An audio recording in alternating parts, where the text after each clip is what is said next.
Hi friends, एक बार फिर उदय GS research centre के प्लेटफॉर्म पर स्वागत। और जैसा कि आपने फ्रेंड्स देखा था कि कल की क्लास मॉडर्न हिस्ट्री की, और मॉडर्न हिस्ट्री में आपने देखा था आंग्ल मराठा का द्वितीय युद्ध देखा था। आंग्ल मराठा का आज जो क्लास है वह तृतीय युद्ध है, जो कि 1817 से लेकर 1818 तक चलता है।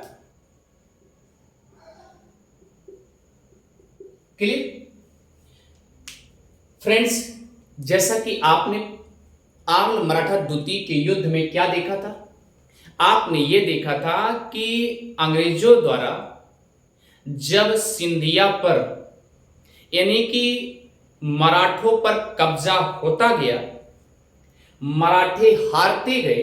और जैसे जैसे मराठे हारते गए, क्योंकि बाजीराव पेशवा ये किसी मराठों के साथ नहीं रह पाया, और जब किसी के साथ नहीं रह पाया बाजीराव द्वितीय, तो क्या हुआ, ये आप अंग्रेजों के साथ जाके मिल गया। और जब अंग्रेजों के साथ मिल गया तो अंग्रेज और बाजीराव द्वितीय एक तरफ हो गए, और जब एक तरफ हो गए तो सभी मराठे के ऊपर हमला हो गया। और जब हमला हो गया, छोटे छोटे क्षेत्रीय सरदार जो थे मराठों में, उनके ऊपर हमला हो गया, तो मराठा उस समय शक्तिशाली टूट चुके थे, शक्ति खत्म हो चुकी थी। तब क्या हुआ, जब मराठा हार गए तो हारने के बाद जो है अंग्रेज और क्षेत्रीय सरदार के मराठा जो है, या क्षेत्रीय मराठा सरदार जो हैं, वह क्या किए, एक दूसरे के साथ आपस में संधि कर लिए। जैसा कि आपने देखा कि जो सिंधिया सरदार, सिंधिया ये मराठा थे, कहां पर, ग्वालियर में। ये अंग्रेजों के साथ, ये भी क्षेत्रीय हैं, अंग्रेजों के साथ संधि हुई। क्या हुई, संधि हुई 1818 ईस्वी में। क्लियर। और उस संधि का नाम है, याद रखिएगा, जो कि अर्जन गांव, सुरजी अर्जन गांव संधि।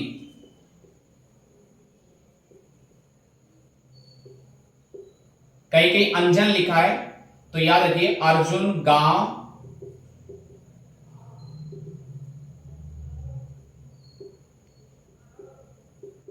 सुरजी अर्जुन गांव की संधि हुई।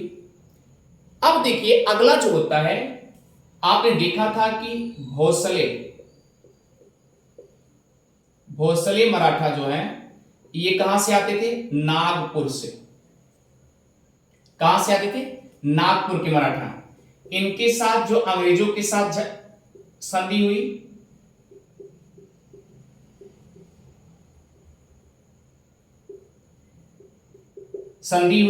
वह भी 1818 में। तीन तीन संधियां हो रही, सिंधिया, भोसले, और आप जानते हैं कि उनको बोलते हैं होलकर।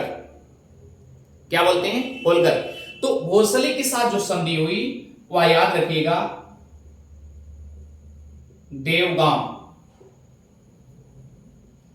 देवगांव की संधि हुई। यह भी 1818 में हुई।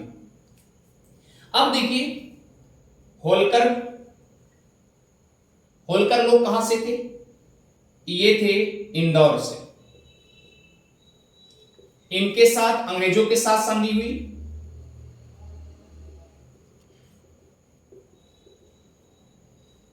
यह भी 1818 में हुआ। क्लियर, 1818 में हुआ। और इसको भी ध्यान दीजिएगा, यह भी एक संधि के साथ हुआ, कि जो कि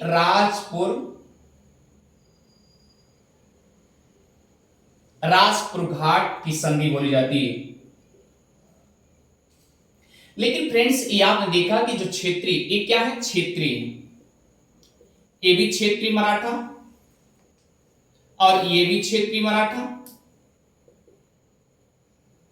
और ये भी क्षेत्रीय मराठा। ये क्षेत्रीय मराठा जो है, सब ये सरदार थे, सब सरदार थे। सरदार लोग जुट करके क्या किए, एक दूसरे से संधि कर लिए अंग्रेजों से। और फ्रेंड्स याद रखना, अंग्रेजों की जो रणनीति थी वह सहायक संधि थी।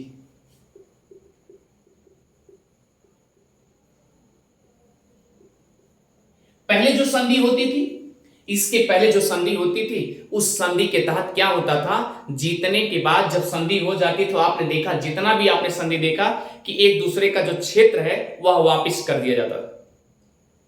लेकिन इसमें ऐसा नहीं हुआ।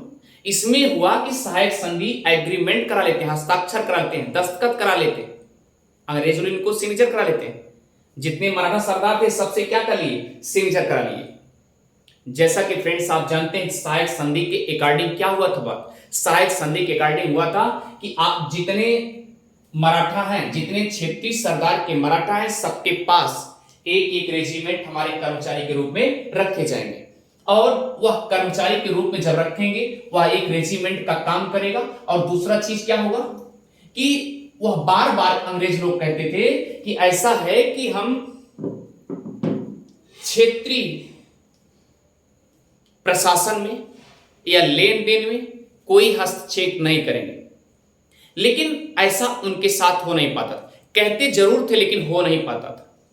वह क्या करते थे, जितना भी निर्णय होता था उसमें हस्तक्षेप करने के लिए तैयार हो जाते थे। कौन हो जाते थे, अंग्रेज। अंग्रेज में कौन स्पेशल, आप जैसा कि जानते हैं ये जो रेजिमेंट के रूप में उनके ऑफिस के पास बैठते थे एक कर्मचारी के रूप। आपने देखा कि अंग्रेजों के साथ जो ऐसा हुआ, अंग्रेजों ने सभी के साथ क्या किया, सहायक संधि की, दस्तखत करवाए। परिणाम में क्या हुआ, आंग्ल द्वितीय मराठा युद्ध भी अंग्रेजों की सहायक संधि, सभी मराठे गुलामी की जंजीरों में बंधते चले गए। तो याद रखिएगा कि यह क्या हुआ, आंग्ल मराठा का द्वितीय युद्ध सहायक संधि के साथ पूरा एकदम हो गया। अब सहायक संधि जो हो गई फ्रेंड्स, इस बात को भी ध्यान दीजिएगा। अब धीरे धीरे क्या हुआ, क्योंकि उस समय सहायक संधि के साथ सिंधिया भी चला गया जो कि ग्वालियर में था। ध्यान दीजिएगा, यहां लिखेंगे सहायक संधि के साथ ग्वालियर की सिंधिया,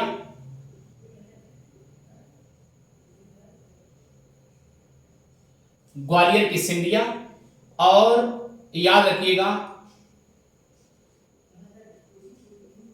इंदौर के होलकर और नागपुर के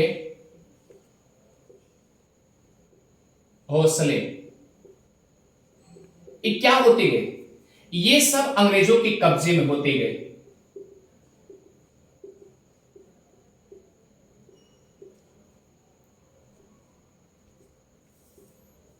ये सब क्या होते गए, अंग्रेजों के कब्जे में होते गए। और जब अंग्रेजों के कब्जे में हो गए तो आपको पता होना चाहिए कि इसका मतलब ग्वालियर, इंदौर और नागपुर, ये सब क्या हुआ, ये अंग्रेज के अंतर्गत ही सब कुछ, प्रशासन से लेके आर्थिक व्यवस्था, सब कुछ कार्यप्रणाली अंग्रेजों के अंतर्गत ही होगा। अब बताइए उस समय पेशवा कौन था, पेशवा बाजीराव द्वितीय था, जो कि कहां बैठा था, पूना में। यह भी तो मराठों का सरदार था मेन। अब आइए चलते हैं, मैपिंग से समझते हैं, अच्छे से समझ में आ जाएगा, उसके बाद कहानी फिनिश। देखिए ये छोटा सा मैप है,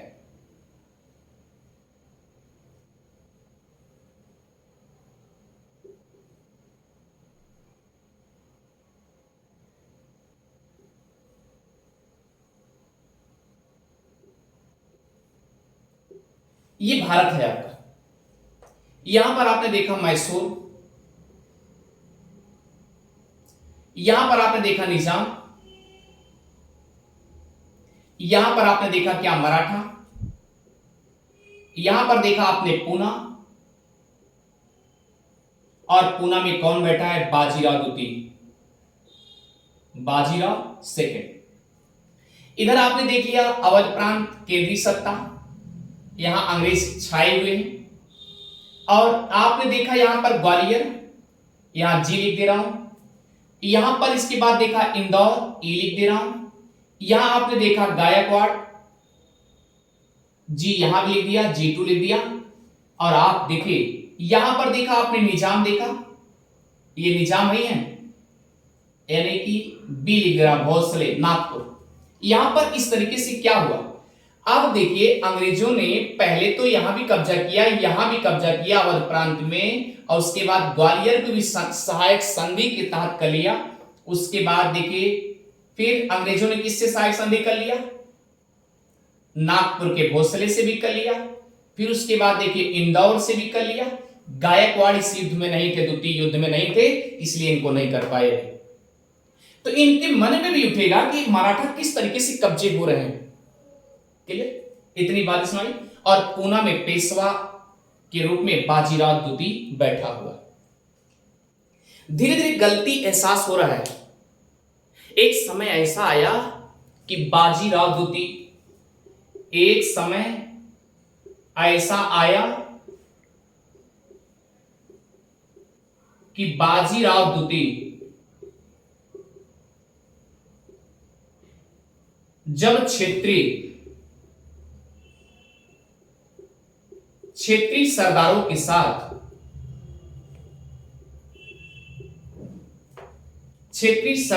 साथ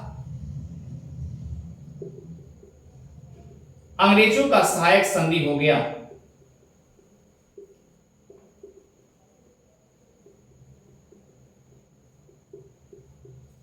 अंग्रेजों की सहायक संधि हो गई और इसी संधि में क्षेत्रीय सरदार अंग्रेजों के चंगुल में फंस गए,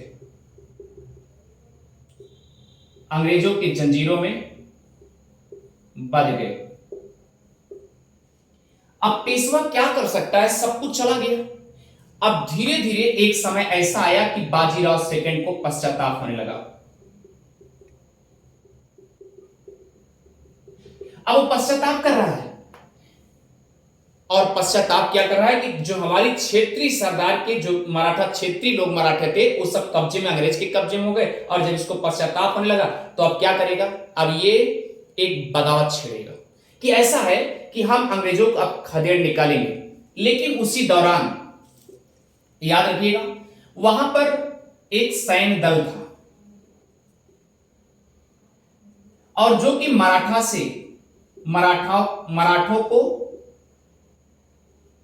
मराठाओं को बहुत हेल्प करता था, बहुत सहायता करता था। तो वह सैन्य दल कौन था, पिंडारी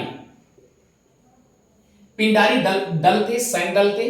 और ये पिंडारी जो होते थे लुटेरे होते थे, यानी मारो खाटो खाओ, इनका सिद्धांत था। एक आपने फिलॉसफी का चैप्टर सुना, फिलॉसफी का एक सिद्धांत, एक है चारवाक हैं, उनका भी सिद्धांत था मारो यानी खाओ पियो मौज करो उधार लेके घियो पियो, ये चारवाक का सिद्धांत था फिलॉसफी में, उनका अर्थ चबाना। तो फ्रेंड्स ये पिंडारी भी इस तरीके से क्या करते थे, मार काट करके, किसी तरीके लूट पाट करके अपना जीविका अर्जन चलाते थे। और ये पिंडारी लोग, ये जो सैन्य दल हैं, ये मराठा बहुत ज्यादा सहायता करते थे। और क्यों सहायता करते थे, सहायता इसलिए करते थे क्योंकि मराठा उस समय सबल हो रहे थे, और ये चाह रहे थे कि मराठाओं का जब क्षेत्र विकास कर जाएगा, विस्तार हो जाएगा, तो हम धीरे धीरे क्या करेंगे, इसी क्षेत्रों में से हम भी लूट पाट करके किसी तरीके से अपना जीविका अर्जन चलाते रहेंगे। इसलिए पिंडारी लोग क्या करते थे, मराठाओं का सहायता करते थे। तो अब क्या हुआ, बाजीराव जब पश्चाताप किया, पश्चाताप करने के बाद सभी मराठा सरदार से जाके मिला, छोटे छोटे क्षेत्रीय से मिला, उसके बाद पिंडारी को साथ ले लिया, पिंडारी भी साथ आ गए। तो ये सब मिल करके याद रखिए युद्ध की तैयारी, बगावत छेड़ दी। इस प्रकार से एक बगावत का युद्ध भी होता है। आपने देखा कि बाजीराव द्वितीय और पिंडारी प्लस छोटे छोटे क्षेत्रीय सरदार मिल करके लड़ाई करते हैं, और जो कि युद्ध होता है 1818 ईस्वी में। तो फ्रेंड्स अब आइए चलते आगे बढ़ते हैं, इसे मिटाते हैं। अब जो युद्ध होता है 1858 में, एक तरफ बाजीराव, एक तरफ याद रखिएगा युद्ध, युद्ध किसके किसके बीच होता है? अंग्रेजों के बीच। इधर क्या होंगे? मराठा लिखिए, और इधर कौन लिखेंगे? अंग्रेज। अंग्रेज की तरफ से याद रखिए जो नेतृत्व कर रहा था सेना नायक के रूप में, सेना नायक के रूप में जो नेतृत्व कर रहा था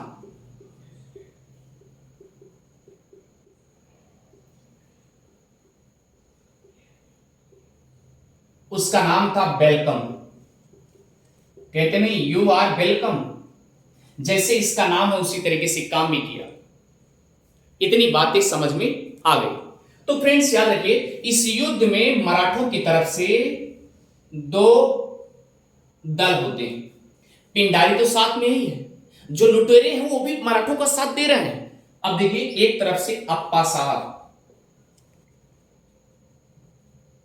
एक तरफ से मराठा की तरफ से अप्पा साहब, और दूसरी तरफ से बाजीराव सेकंड। याद रखिए अप्पा साहब जो हैं या स्पेशली क्योंकि भोसले के सरदार थे, नागपुर से थे, इसलिए स्पेशल याद रखिए ये नागपुर की तरफ से, नागपुर की तरफ से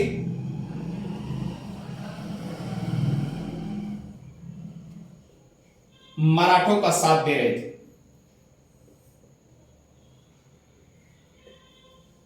क्लियर? और बाजीराव किधर था?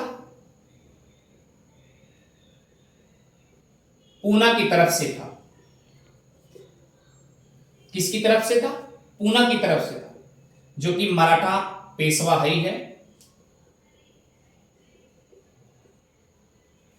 याद रखिए ये दोनों मिलकर के दो तरफ से क्या करते हैं? ये लिखेंगे दो तरफ से अंग्रेजों का घेराव करते हैं। किसका घेराव करते हैं?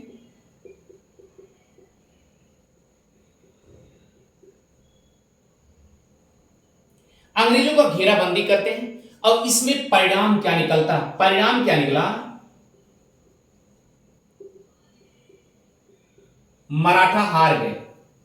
क्यों हार गए? क्योंकि मराठाओं के पास जो छोटी छोटी क्षेत्रीय के मेन उभर के निकल रहे थे वो अभी सप्ताह पहले सिंधिया होलकर और ये क्या बोलते हैं निजाम अवध, ये सब क्या हो गए थे? सब सरेंडर तो हो ही गए संधि के साथ। क्लियर?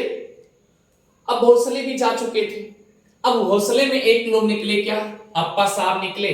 चलिए ठीक है, हम जो है नागपुर की तरफ से आपकी साथ दे रहे हैं, क्योंकि उस समय पश्चाताप कर रहा है बाजीराव द्वितीय, और ये कर रहा है कि हम चलिए अब किसी तरीके से सब लोग बगावत मिलकर एक तरफ ऐसा हो जाते हैं, एक तरफ बगावत छेड़ते हैं मराठों के, अंग्रेजों के ऊपर हमला करते हैं। अंग्रेज का उनको भारत से निकाल देना है।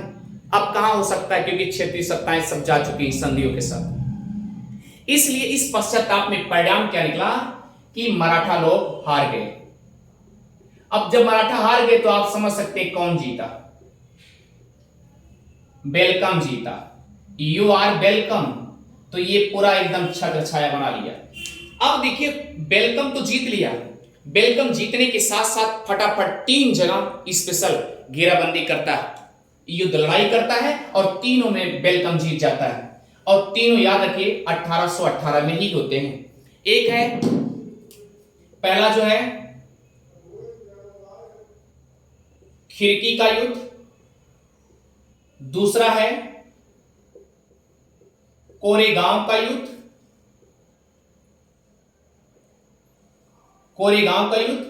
और तीसरा है सालसेट युद्ध। ये तीनों वेलकम के नेतृत्व में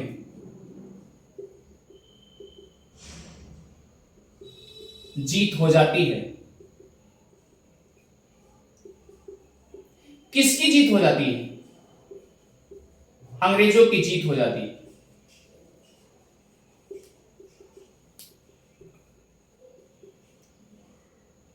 किसकी जीत हो जाती है? अंग्रेजों की जीत हो जाती है। अब फ्रेंड्स याद रखिए, और यह याद रखिएगा तीनों 1818 में ये भी युद्ध हुए। फटाफट वेलकम क्या किया? वेलकम फटाफट जीत करके सब युद्ध करके जीत लिया और मराठा को पूरा एकदम कब्जा कर लिया। अब बचा क्या? बाजीराव बाजीराव द्वितीय बचा हुआ है, जो कि कहां है? पूना में। कहां है?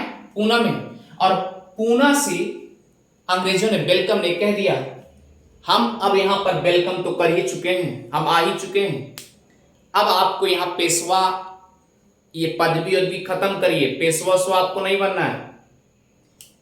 याद रखिए, आप सीधा कहां जाएंगे? हम आपको एक क्षेत्र दे रहे हैं। जैसा कि जानते हैं कि 1801 में सहायक संधि के तहत अवध प्रांत भी अंग्रेजों के कब्जे में आ चुका था। तो अवध प्रांत में एक कानपुर है, जो कि स्पेशल यूपी में है, आप जानते हैं। कानपुर में इन बाजीराव द्वितीय को निवास करने के लिए स्थान दिया जाता है, यानी कि पूना छुड़ा दिया जाता है।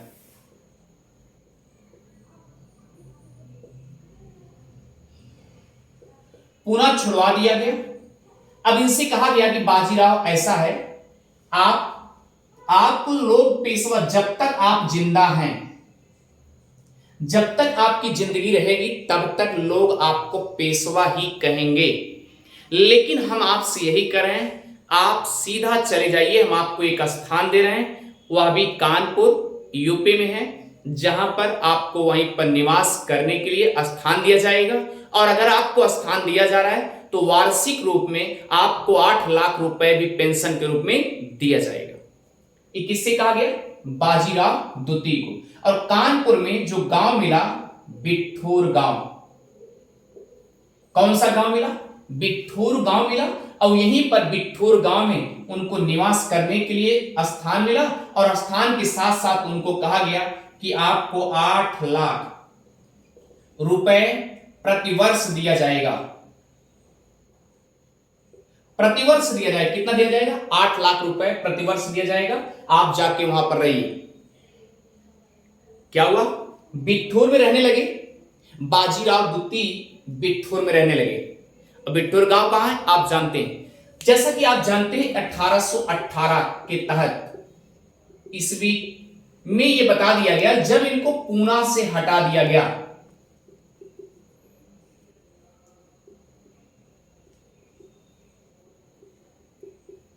जब इनको पूना से हटा दिया गया तो यह बताया गया, ठीक है, जब तक आप जिंदा हैं तब तक आपको पेशवा लोग कहेंगे। लेकिन एक बात याद रखिए, आपको पूना में नहीं रहना है। तो 1858 में ही इनको ट्रांसफर कर दिया गया। क्लियर हो गया? अब ये पूना से हट गए, तो पूना में यानी मराठा लोग में, मराठा से पेशवा की पदवी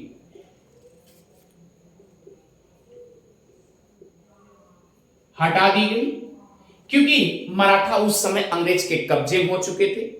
अब अंग्रेज अपना नेतृत्व करके सब कुछ चलाएंगे, पेशवा खत्म हो गया। इसीलिए बाजीराव द्वितीय को अंतिम पेशवा माना जाता है। बाजीराव द्वितीय को मराठों का अंतिम पेशवा माना जाता है। यहां लिखेंगे, इसीलिए बाजीराव सेकंड को मराठों का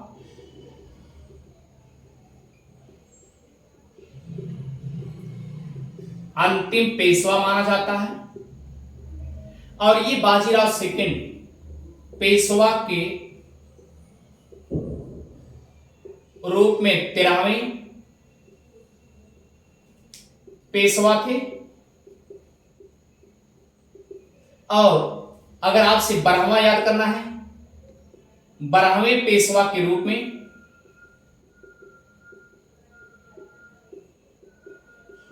माधवराव सेकंड थे। क्लियर? इतनी बातें आपको समझ में आ जानी चाहिए। अब देखिए, बाजीराव जब कानपुर में या कानपुर के बिठूर गांव में रहने लगे, इन्होंने क्या किया? बाजीराव द्वितीय ने क्या किया? सेकंड ने दत्तक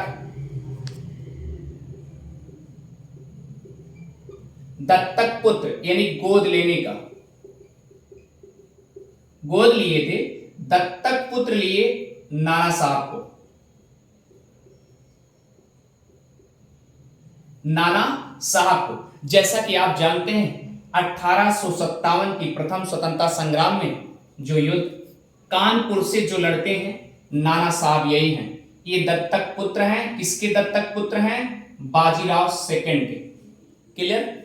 और याद रखना, जब बाजीराव सेकंड की मृत्यु हो जाती है, नाना साहब भी कहते हैं हम भी पेशवा हैं, क्योंकि हमारे पिताजी भी रहे।